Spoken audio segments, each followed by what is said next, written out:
Video full ನೋಡಿ. College review ಮಾಡ್ತೀನಿ ಇವತ್ತು. ಹೆಂಗಿತ್ತು ಕಾಲೇಜ್ ಡೇಸ್ ಎಲ್ಲ ಅಂತ. ನಾನು ಓದಿ ಬಂದ್ಬಿಟ್ಟು ಜೆಸಸ್ ಐ ಟಿ ಐ ತಾಂಡಪುರದಲ್ಲಿ ಇರೋದು, ಇಂಡಸ್ಟ್ರಿಯಲ್ ಒಳಗೆ. ಪೇಪರ್ ಮೇಲೆ ಹಿಂಭಾಗ ಬರುತ್ತಿದ್ದು.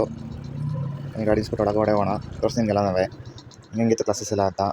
ನಿಮಗೆ ಸ್ಟಾರ್ಟಿಂಗ್ ಎಂಟ್ರಿ ಆಗ್ತಿದ್ದಂಗೆ ಹಿಂಗೆ ಕಾಣುತ್ತೆ ಕಾಲೇಜ್ ಈಚೆಯಿಂದ. ನೋಡಿ ಇಲ್ಲಿ ಈಚೆ ಅಂತ ಫುಲ್ ದೊಡ್ಡ ಪ್ಲೇ ಗ್ರೌಂಡ್ ಇದೆ. ಇಲ್ಲಿ ಕೂತ್ಕೊಳ್ಳೋಕೆ ಬೆಂಚಸ್ ಎಲ್ಲ ಮಾಡಿದ್ದಾರೆ. ನೋಡಿ ಎಷ್ಟು ಚೆನ್ನಾಗಿ ಕಾಣಿಸ್ತಿದೆ ಅಂತ ಪ್ಲೇ ಗ್ರೌಂಡು. ನೆಕ್ಸ್ಟ್ ಹೊರಗಡೆ ಹೋಗ್ತೀನಿ ಬನ್ನಿ. ನಾನು ಸೇರ್ಕೊಂಡಿದ್ದು 21 to 23 ಬ್ಯಾಚಲ್ಲಿ. ITI ಫುಲ್ ಫಾರ್ಮ್ ಬಂದ್ಬಿಟ್ಟು ಇಂಡಸ್ಟ್ರಿಯಲ್ ಟ್ರೈನಿಂಗ್ ಇನ್ಸ್ಟಿಟ್ಯೂಟ್ ಅಂತ.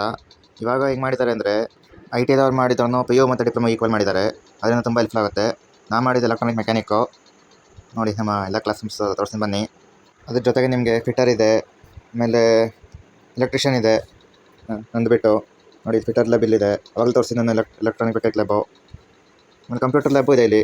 ನನ್ನ ಟೀಚರ್ಸು ಅಷ್ಟೇ ಫ್ರೆಂಡ್ಲಿಯಾಗಿದ್ದಾರೆ, ಯಾರೂ ಅಷ್ಟೊಂದು ಮಾಡೋಕ್ಕೋಗಲ್ಲ. ಕೆಲವು ಕಾಲೇಜಲ್ಲಿ ತುಂಬ ಸ್ಟ್ರಿಕ್ಟ್ ಇರ್ತಾರೆ. ನಿಮಗೆ ಡೌಟ್ಸ್ ಇದ್ದರೆ ಒಂದು ಸತಿ ಎಲ್ಲನೂ 2 ಸತಿ ಎಲ್ಲ ಬೇಕಾದ್ರೆ 100 ಸತಿ ಡೌಟ್ ಕೇಳೋರು ಹೇಳ್ಕೊಡ್ತಾರೆ, ಏನೂ ಅನ್ನಲ್ಲ. ಆಮೇಲೆ ನಿಮಗೆ ಕ್ಯಾಂಪಸ್ ಪಕ್ಕ ಆಗುತ್ತೆ. ಇಲ್ಲಿ ಹೋದರೆ ನೀವು ಯಾವ ಫ್ಯಾಕ್ಟ್ರಿಗಾದ್ರೂ ಸೇರ್ಕೋಬೋದು. ನೀವು ITI ಮಾಡಿದರೆ ಡಿಪ್ಲೊಮಾ 1 ವರ್ಷ ಕಮ್ಮಿ ಆಗುತ್ತೆ. ಹಾಗೆ ನೀವು ಡಿಪ್ಲೊಮಾ ಮಾಡ್ಕೊಳ್ಬೇಕಾದ್ರೆ ಇಂಜಿನಿಯರಿಂಗ್ ಹೋಗ್ತೀರಾ ಅಂದರೆ ಅದು ನಿಮಗೆ 1 ವರ್ಷ ಕಮ್ಮಿ ಆಗುತ್ತೆ. ಎಕ್ಸಾಂಪಲ್ ಡಿಪ್ಲೊಮಾ 3 ವರ್ಷ ಇದೆ ಅಂದರೆ 2 ವರ್ಷ ಆಗುತ್ತೆ. ಹಾಗೆ ಇಂಜಿನಿಯರಿಂಗ್ 4 ವರ್ಷ ಅಂದರೆ 3 ವರ್ಷ ಆಗುತ್ತೆ. ಅದೊಂದು ಬೆನಿಫಿಟ್ ನಿಮಗೆ ITI ಮಾಡಿದ್ರೆ. ನಾನು ಏಷ್ಯನ್ ಪೇಂಟ್ಸ್ ಸೆಲೆಕ್ಟ್ ಆಗಿತ್ತು, ಅಲ್ಲಿ ಟ್ರೈನಿಂಗ್ ಮುಗಿಸ್ಕೊಂಡು ಈಗ ಊರಲ್ಲೇ ಇದ್ದೀನಿ. ಇವತ್ತಿನ ವೀಡಿಯೋ ಇಷ್ಟ ಫ್ರೆಂಡ್ಸ್, ನೆಕ್ಸ್ಟ್ ವೀಡಿಯೋ ಸಿಗೋಣ. ಈ ವಿಡಿಯೋ ನಿಮ್ಗೆ ಇಷ್ಟ ಆಗಿದ್ರೆ ಲೈಕ್, ಶೇರ್, ಸಬ್ಸ್ಕ್ರೈಬ್ ಮಾಡಿ.